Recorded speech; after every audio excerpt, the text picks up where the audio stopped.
بسم اللہ الرحمن الرحیم نحمدہ و نصلی علی رسولہ الکریم وعلی آلہ و اصحابہ اجمعین. جناب حضرت ڈاکٹر فرید الدین ہاشمی صاحب، حافظ عزیز صاحب، مسعود فاروقی صاحب، عاطف صدیقی صاحب، وقاص صاحب، منظر صاحب، بیگم صاحب، عامر صاحب اور دوستوں اور ساتھیوں، یہ ایک تو آج میری طبیعت خراب ہے اور 2-3 دن سے خراب چلی آ رہی ہے، تو مجھے لگ رہا تھا کہ میں آج کی تقریب میں شرکت نہیں کر سکوں گا. تو رات کافی بے چین رہا، تو اللہ سے دعا کرتا رہا کہ کسی طور میں چلا جاؤں، کیونکہ مسعود فاروقی صاحب آئے ہوئے ہیں اور محمود فاروقی صاحب کی یاد میں ہم جمع ہوں گے، تو ایسا نہ ہو کہ میں اس سعادت سے محروم رہ جاؤں. بعد دعا قبول ہوئی اور میں حاضر ہونے میں کامیاب ہو گیا. اب محمود فاروقی صاحب کی افسانہ نگاری، ان کی جو نسلی صلاحیتیں ہیں، ان کے بارے میں بہت گفتگو ہو چکی ہے، اور وہ فارسی پر بھی ان کی بہت گہری نظر تھی. میرا جماعت اسلامی کا ایک فارسی شو بھی ہوتا تھا ایک زمانے میں، اور اس کے فرمات مقرر ہوئے تھے 1946 میں اس کی بات. اب تو فارسی بھی غائب ہو گئی. تو اور ابھی یہ جو ابو نصر صاحب نے، اصل بات یہ ہے کہ اخبار نویس سے جو ہوتا ہے وہ وقتی معاملات جو ہے ان کی نظر ہو جاتا ہے. میں اکثر دوستوں سے کہتا ہوں بھائی ہم یہ جو اخبار نویسی ہے یہ تو سبزی فروش ہے نا روز، اور حافظ صدیقی صاحب جو ہے یہ ڈرائی فروٹ. ادب جو ہے وہ نثر تو پائیدار ہوتی ہے، اور ہمارے ہاں ایک واقعہ ہوتا ہے، اس میں تبصرہ ہوتا ہے، اگلے دن کو اور واقعہ ہو جاتا ہے. تو بہرحال محمود فاروقی صاحب سے میرا تعارف اور تعلق ہوا کہ جب یعنی بالکل میں نے اپنے آغاز کیا اپنی صحافت کا، تو میں کراچی چلا گیا. گورنمنٹ کالج ساہیوال سے میں نے گریجویشن کی، اور اس کے بعد میرے والد صاحب کے پاس اتنے پیسے نہیں تھے کہ مجھے لاہور میں وہ پڑھا دیں، اور مجھے شوق تھا لڑکپن سے ہی کہ میں نے اخبار نویس بننا ہے. تو بعض دوست جو تھے وہ ملے، انہوں نے کہا کہ ہم کراچی جا رہے ہیں. جو کراچی گئے تھے، کراچی میں وہ جاب بھی کرتے تھے، پڑھتے بھی تھے، تو میں بھی کراچی روانہ ہو گیا. تو وہاں میں نے ایس ایف لاء کالج میں داخلہ لیا، اور پھر ایک پارٹ ٹائم جاب تلاشی کی، اور کوشش کی کہ بھائی کسی طریقے سے کسی اخبار میں کوئی جگہ مل جائے. اب یہ روزنامہ حریت جو ہے، اب اس کا بھی ایک یہ جو زمانہ ہے، یہ اس کا زوال کا آغاز ہو چکا. فخر ماتری صاحب اللہ کو پیارے ہو چکے تھے، اور ان کے بیٹے انقلاب ماتری صاحب نے اس کی ادارت سنبھال لی تھی. اور یہ اخبار جو ہے ایک منفرد اخبار تھا. میرا خیال ایسا اخبار بر صغیر میں شائع نہیں ہوا اس طرح کا اخبار. ابھی بھی ہم نے 200 سال جو اردو صحافت کے مکمل ہوئے ہیں اس سال کہ 1822 میں. اب پہلے اخبار کا یا رسالے کا آغاز ہوا تھا اردو کے، اور 200 سال اس کے منائے جا رہے ہیں. انڈیا میں تو بہت تقریبات منعقد ہوئی ہیں. یہاں پاکستان میں صرف UMT میں ایک کانفرنس ہوئی ہے اس حوالے سے، اور میرا خیال کسی کو کانوں کان خبر نہیں ہوئی. تو حریت جو تھا اس کا ایک اپنا اسلوب تھا، اور حریت کا اداریہ جو ہے اس کی سرخیاں، اس کا اداریہ اور اس کا ایک اپنا رنگ تھا.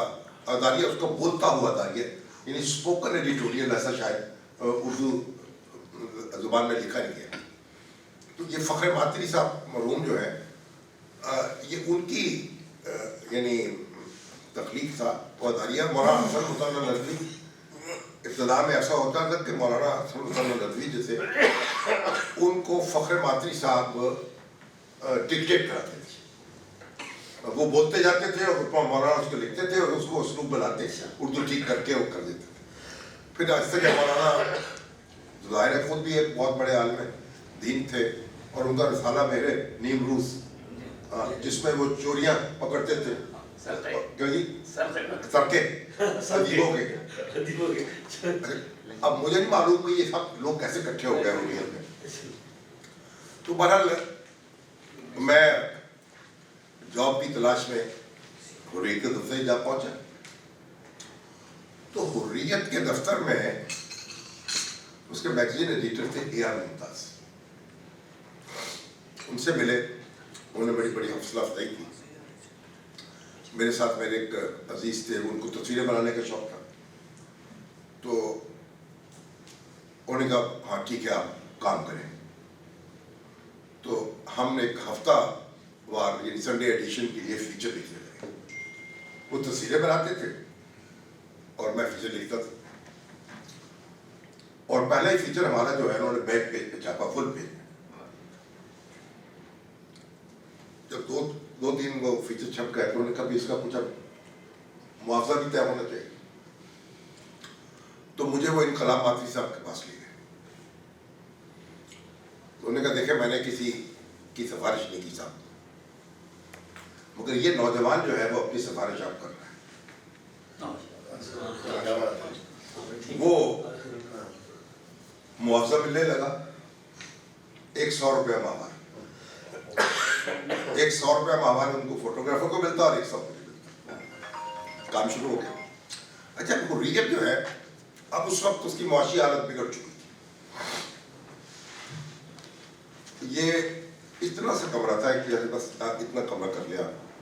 اس میں 3 میز کرسیاں تھیں. ایک طرف ادھر بیٹھے تھے اے آر ممتاز، ایک میز ادھر ہوتا تھا محمود فاروقی، اور ادھر مولانا سید حسن حسین ندوی. ایک میز ان کے پاس تھا، وہ اداریہ نویس تھے، یہ میگزین ایڈیٹر تھے، یہ ایڈیٹوریل پیج کے انچارج تھی. اور ایک کرسی درمیان میں ہوتی تھی. جب بھی کسی کو کوئی ملاقاتی آیا وہ کرسی میں بیٹھ گیا. تو اب میرا جب آنا جانا ہوا اور محمود فاروقی صاحب سے بھی ملاقات کی. اب تو اس زمانے میں تو بڑی تلاش ہوتی تھی کہ کوئی ہم خیال کو نظریاتی صحافی ملے. بڑا آغاز تھا، اخبار میں خبریں نہیں چھپتی تھی جماعت اسلامی کی، اور کیسے کوریج ہو کیسے ہو. ایک نئی دنیا. اب تو بالکل ایک اور معاملہ ہے. اب تو کثرت کا معاملہ ہے. تو بہرحال جب محمود فاروقی صاحب سے تعارف ہوا، میں کیونکہ اے آر ممتاز کے پاس آتا تھا وہاں، تو ان سے بھی ملاقات شروع ہو گئی، السلام علیکم ہوئی. اور ان کے ساتھ محبت کا آغاز ہو گیا، کیونکہ ہم ایک طریقے سے خیالات جو تھے ان کے بھی تھے ہمارے بھی تھے.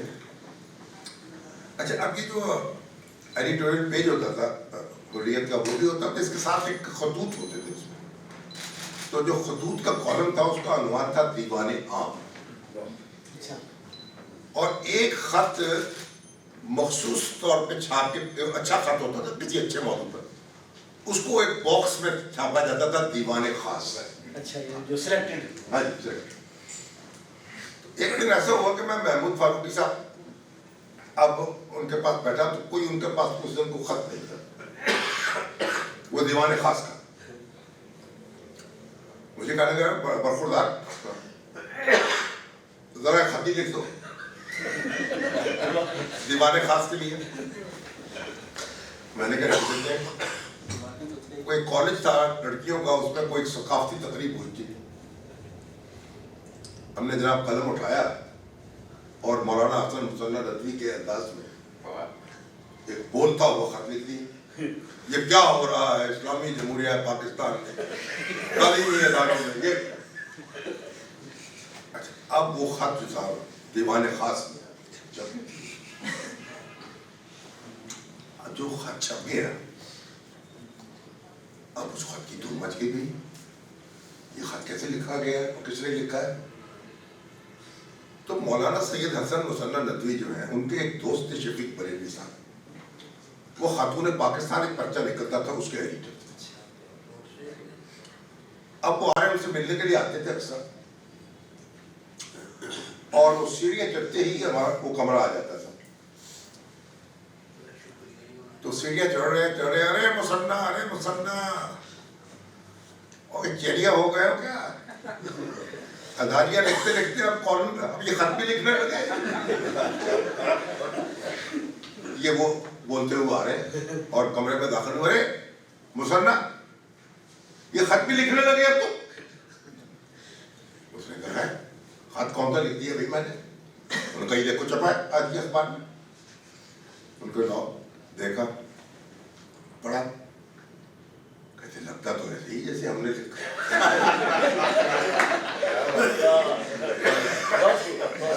وہ لڑکا ہے بس شرارتی لڑکا ہے, اس نے لکھا. اس طریقے سے محمود فاروقی صاحب ہم سے کچھ خط وغیرہ لکھوانے لگے. یہ بھی تربیت کا ایک انداز. اور اب ایک دن ایسا ہوا کہ میں وہاں گیا تو اے آر ممتاز صاحب نہیں موجود تھے, وہ نیچے گئے ہوئے تھے ماتری صاحب کے پاس. تو کرسی بھی نہیں تھی, کرسی پتہ نہیں کوئی لے گیا اٹھا کے. محمود فاروقی صاحب بیٹھے تھے اور تو مولانا ندوی صاحب مجھے فرمانے لگے کہ اے آر ممتاز جا خالی, کہنے لگے برخوردار کرسی خالی ہے اس پر قبضہ کرو. تو میں چپ رہا. میں نے کہا مولانا میں آپ کی کرسی کے خالی ہونے کا انتظار کرتا ہوں.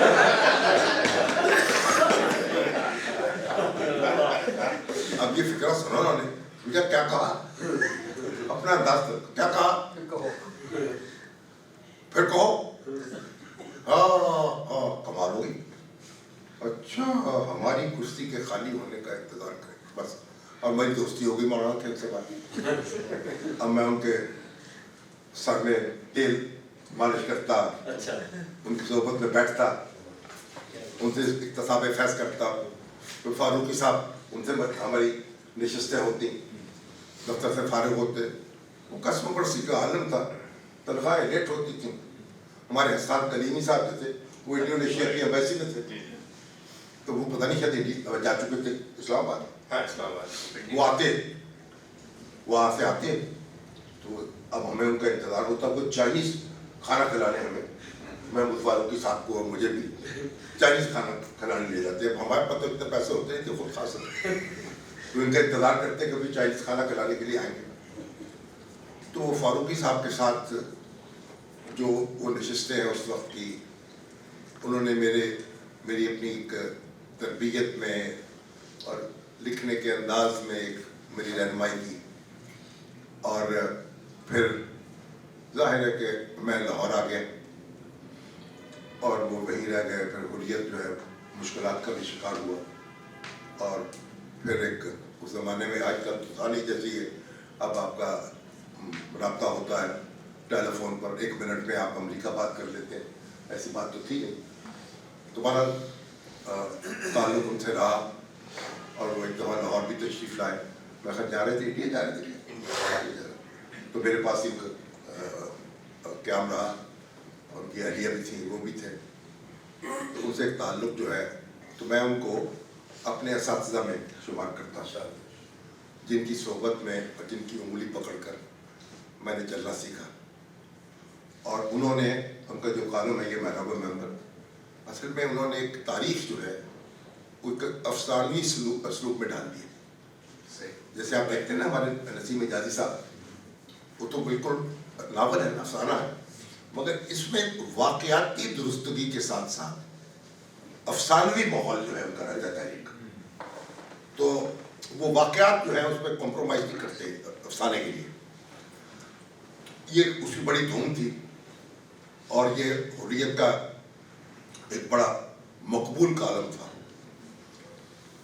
اب ظاہر ہے کہ یہ سارے کالم جو ہیں، یہ ساری تحریریں جو ہیں، اب کہیں نہ کہیں دبی پڑی ہیں.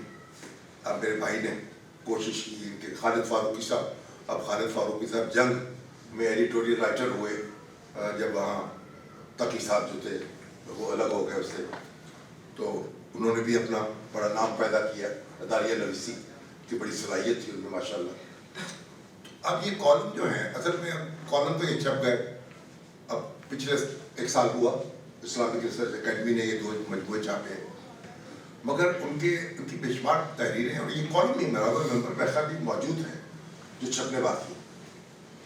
اب تو ایسا ہو گیا معاملہ کہ اب ایسے ادارے موجود نہیں ہیں جو ان تحریروں کو چھاپ سکیں. پڑھنا تو بات کی بات ہے، کیونکہ ان پہ بھی انویسٹمنٹ کرنی پڑتی ہے. اس کا بھی کوئی طریقہ غور کرنا چاہیے. گوزر صاحب کو آپ بھی غور کریں اور آپ بھی غور کریں کہ یا تو کوئی ایسا ہو، کوئی بہت بڑی لائبریری قائم کی جائے، یہاں یہ ساری چیزیں اکٹھی کی جائیں. کیونکہ یہ لائبریریوں میں اکثر یہ کباڑیوں کی دکانوں پہ یہ آپ کو کتابیں ملتی ہیں جو لائق اولادیں ہیں ماں باپ کی، وہ اس کو کہیں، ان کا مقصد یہ ہوتا ہے کتابوں کا، اس کو بیچ کے پکوڑے کھائیں یا جگہ خالی کریں گھر میں. تو اب یہ دیکھنا چاہیے ہمیں کہ ہم ان چیزوں کو کیسے محفوظ کر سکتے ہیں ایک بات، اور اگلی نسل تک کیسے پہنچا سکتے ہیں. کہ آج بھی یہ جو محمود فاروقی صاحب کے کالم ہیں، یہ آج بھی ریلیونٹ ہے. آج بھی آپ ان کو پڑھتے ہیں، ان سے ان کو آپ کو، یعنی وہ ایسا نہیں ہے کہ ایک ان کی زبان بدل گئی ہے اور وہ آپ ایک منقطع ہو گیا ہے آپ کا سلسلہ اس اسلوب سے. ایک زندہ اسلوب ہے ان کا، جس سے آپ آج بھی استفادہ کر سکتے ہیں. اب یہ کتابیں کیسے چھپیں گی، مجموعے کیسے چھپیں گے، کیا کہ ان کو ڈیجیٹلائز کیا جا سکتا ہے، اس میں بھی دیکھنا چاہیے. کوئی ایسا شعبہ قائم ہو گوزر تھا جو ان چیزوں کو ڈیجیٹلائز کرے، تو یہ ادارہ معارف اسلامی جو ہے اس پہ توجہ کریں تو یہ چیزیں محفوظ ہوں، اور پھر اس کے بعد لوگ ان سے استفادہ کریں.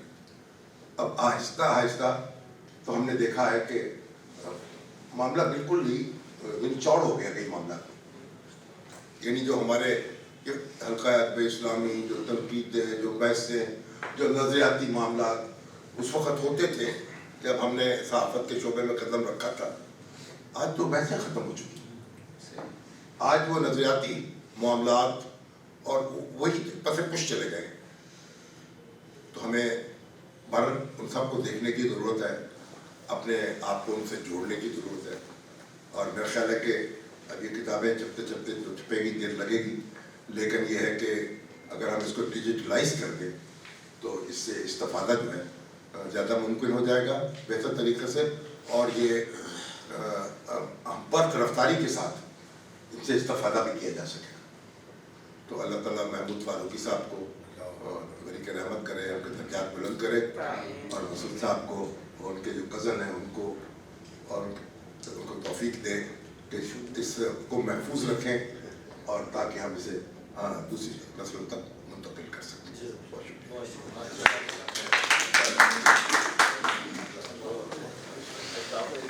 ان سے ملنے کے لیے آتے تھے اکثر، اور وہ سیڑھیاں چڑھتے ہی ہمارا وہ کمرہ آ جاتا تھا. تو سیڑھیاں چڑھ رہے، ارے مسنہ اور چیڑیا ہو گئے ہو کیا؟ اداریہ لکھتے لکھتے اب یہ خط بھی لکھنے لگے. یہ وہ بولتے ہوئے آ رہے اور کمرے میں داخل ہوئے، مسنہ یہ خط بھی لکھنے لگے اب تو. اس نے کہا ہے خط کون سا لکھ دیا بھائی میں نے؟ انہوں نے کہا یہ دیکھو چھپا ہے آج کے اخبار میں. ان کو لاؤ، دیکھا، پڑھا، کہتے لگتا تو ایسے ہی جیسے ہم نے لکھا.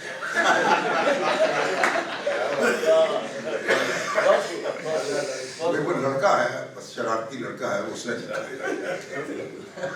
اس طریقے سے محمود فاروقی صاحب ہم سے کچھ خط وغیرہ لکھوانے لگے. یہ بھی تربیت کا ایک انداز.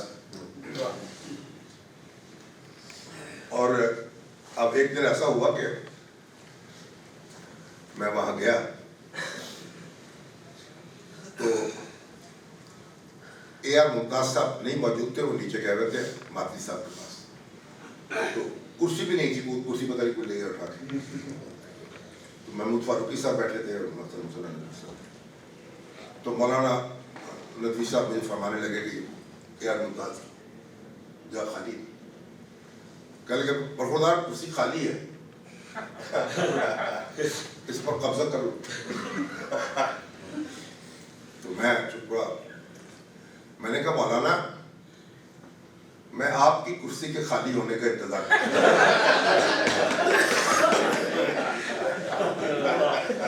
اب یہ فکرہ سنا انہوں نے مجھے کیا کہا, اپنا انداز کیا کہا, پھر کہو. ہاں کمال ہوگی.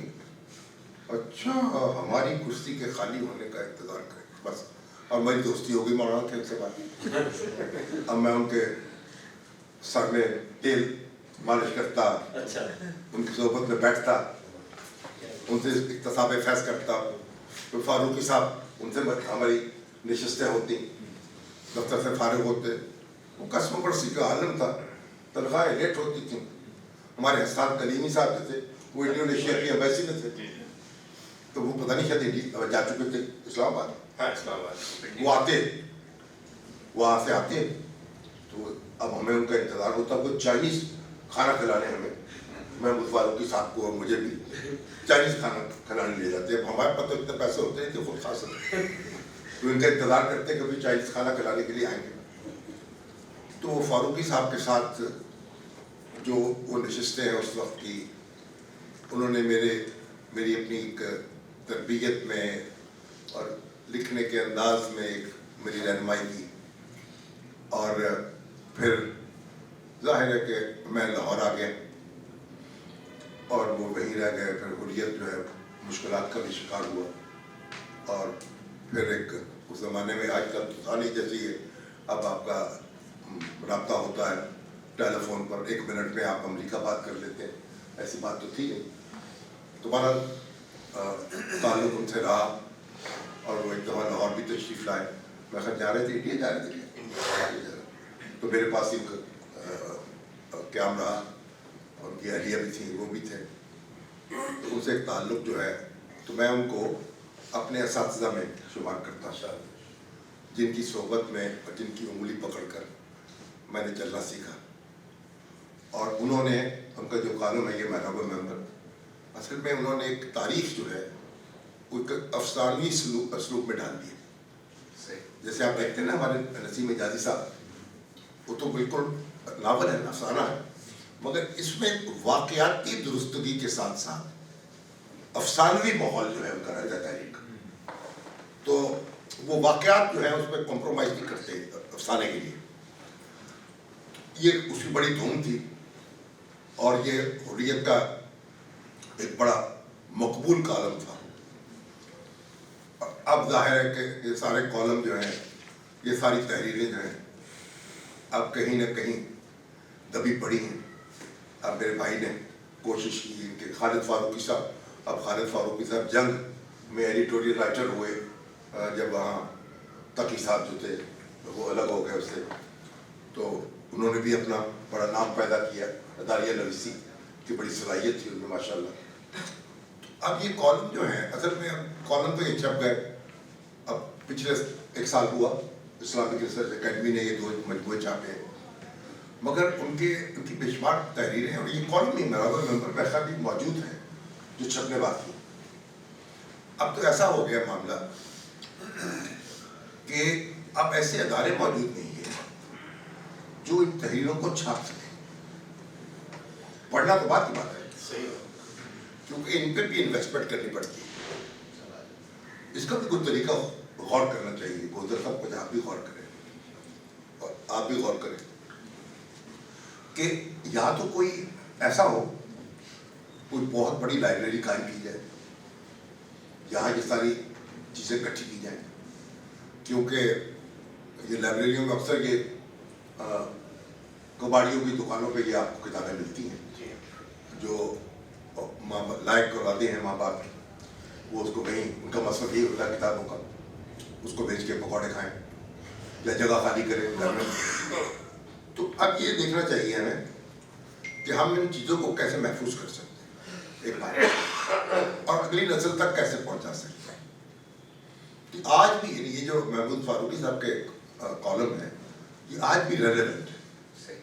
یعنی آج بھی آپ ان کو پڑھتے ہیں، ان سے ان کو آپ کو یعنی وہ ایسا نہیں ہے کہ ایک ان کی زبان بدل گئی ہے اور وہ آپ ایک منقطع ہو گیا ہے آپ کا سلسلہ اس اسلوب سے. ایک زندہ اسلوب ہے ان کا جس سے آپ آج بھی استفادہ کر سکتے ہیں. اب یہ کتابیں کیسے چھپیں گی، مجموعے کیسے چھپیں گے، کیا کہ ان کو ڈیجیٹلائز کیا جا سکتا ہے، اس میں بھی دیکھنا چاہیے.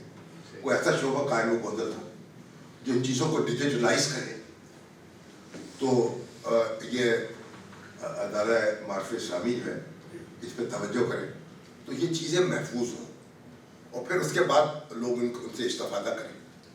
اب آہستہ آہستہ تو ہم نے دیکھا ہے کہ معاملہ بالکل ہی چوڑ ہو گیا کئی معاملات. یعنی جو ہمارے حلقہ ادب اسلامی، جو تنقید ہے، جو بحث ہیں، جو نظریاتی معاملات اس وقت ہوتے تھے جب ہم نے صحافت کے شعبے میں قدم رکھا تھا، آج تو بحثیں ختم ہو چکی ہیں. آج وہ نظریاتی معاملات اور وہی پس پش چلے گئے. تو ہمیں ان سب کو دیکھنے کی ضرورت ہے، اپنے آپ کو ان سے جوڑنے کی ضرورت ہے. اور میرا خیال ہے کہ اب یہ کتابیں چھپتے چھپتے تو چھپے گی، دیر لگے گی، لیکن یہ ہے کہ اگر ہم اس کو ڈیجیٹلائز کر دیں تو اس سے استفادہ جو ہے زیادہ ممکن ہو جائے گا بہتر طریقے سے، اور یہ برق رفتاری کے ساتھ ان سے استفادہ بھی کیا جا سکے.